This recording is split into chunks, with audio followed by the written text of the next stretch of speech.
Like, Managing the accounts, yeah, exactly. we had a customer success department that would manage the account. So Ah, basically, the sales team would, nurture the pipeline. Basically, once we got mhm, leads, we had a CRM where we would manage those accounts until they turned into clients. But once they got it. turned into clients, then the customer success team would manage that. Okay, got it, got it. Okay, then I'm wondering, can you perhaps share like your closing rate? Like, that you would successfully close X percentage of all leads that you would develop, something like that. Sure, I would say 40%. Okay, 40%. And would you say that was better or equal to the average closing rate? Definitely better. Okay. What would you say is what was the average closing rate then? Like 20%, 30%? Probably 25%. Okay, wonderful, wonderful. So you were well above and beyond. Um, okay, and the number one in sales ranking that you had, um, was this like an annual thing? Was it like, oh, every month I was top of the leaderboard? Like, what's the context behind it? Yeah, so six consecutive months. So basically, I started that role in Ah, February, and then I went into a new role in November. So February, March, April, May, June, July, August, September. So between mhm. that 8-month period, I led the team in sales 6 consecutive months, Wonderful, starting in April and then ending in October. And that would be wonderful. based on total number of sales and then also total MRR, monthly recurring revenue. Excellent, excellent. Love it. Um, One last point about this. So, you were obviously performing well above and beyond your peers. Did your supervisor or someone else say, like, Ian, can you please teach your techniques to the people you work with? Did that happen?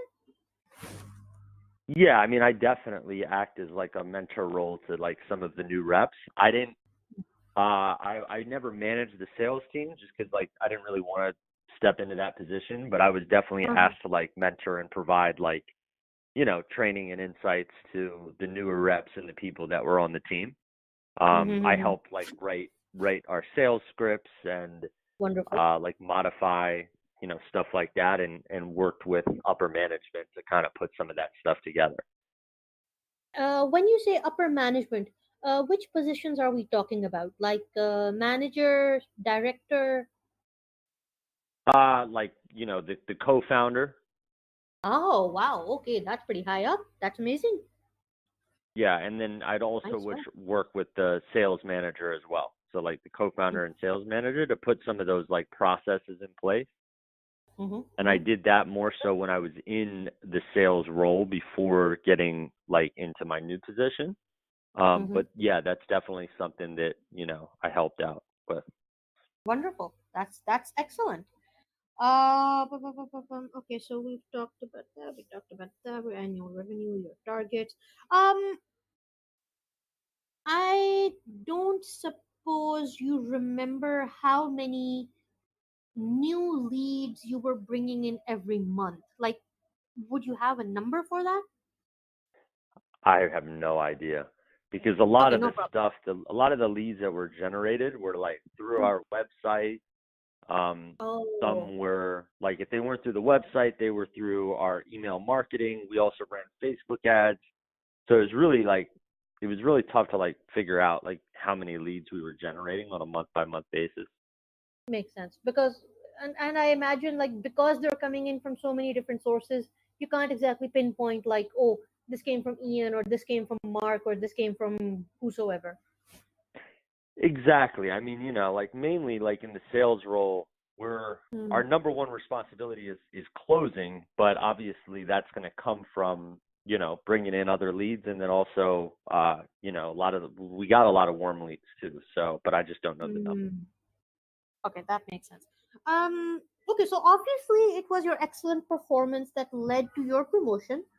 Um, when you got promoted to director of outside sales, what changes happened in terms of your responsibilities and your targets? And what was the last question? When you became director, what Hmm. changes happened in your responsibilities and your sales targets? Yeah, so basically when I moved into that position, it was more of like a business development role. But like Mhm. so basically I started and still host our podcast called Oh, Under the that's nice. Instagram Influence. Um, Hmm. so that podcast is something that we're currently doing, which is bringing in new leads and thousands of downloads per episode every month. Hmm. Hmm. I also have spoke at events. So a Hmm. couple Hmm. of them have been one. It was the Platinum Edge Conference in Dallas, Texas. Digital Day by Compass here in San Diego. So basically, like the Digital what? responsibilities.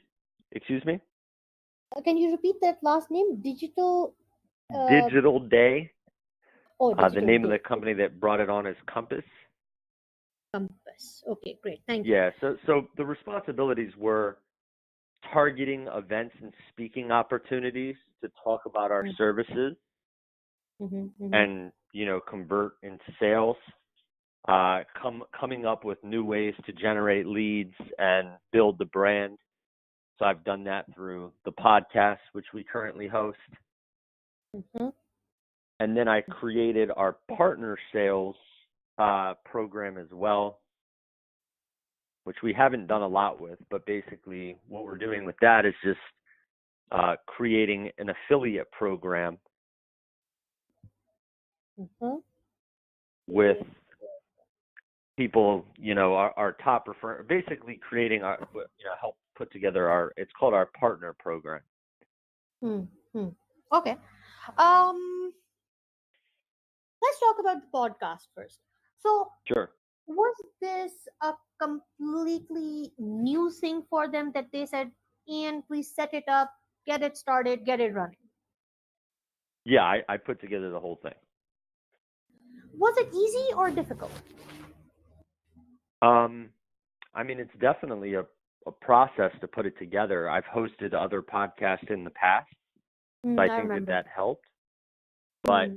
I basically everything from reaching out to guests to hosting the podcast on the site to, um, managing that. I have someone that I work with in the Philippines that Oh, helps wow. me kind of navigate all this and put it all Hmm. together. But yeah, I mean, there's moving pieces to it. I believe, I mean, on the current resume that you guys helped me put together, I talked a lot about putting the original podcast together. So a lot of the Hmm. pieces are the same. This podcast just happens to be in a different industry that correlates Hmm. with obviously their company.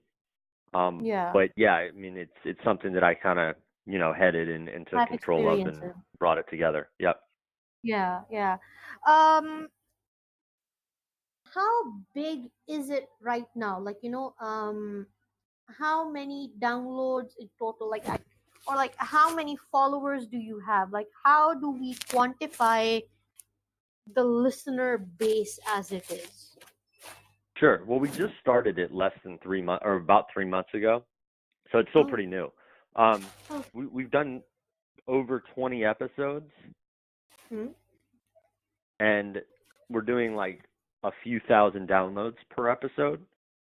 That's I mean, pretty you could good, just all put things multiple. considered. Yeah, not bad to start for sure. So I mean, you could just say like multiple thousand episodes, but it's about 2,000 downloads per episode right now, something like that. That's pretty decent. I mean, I know podcasts which have been going on for years and they don't break 1,000. So, Right, all right, right. things It's considered, not pretty decent. easy. Yeah, it's not easy at all.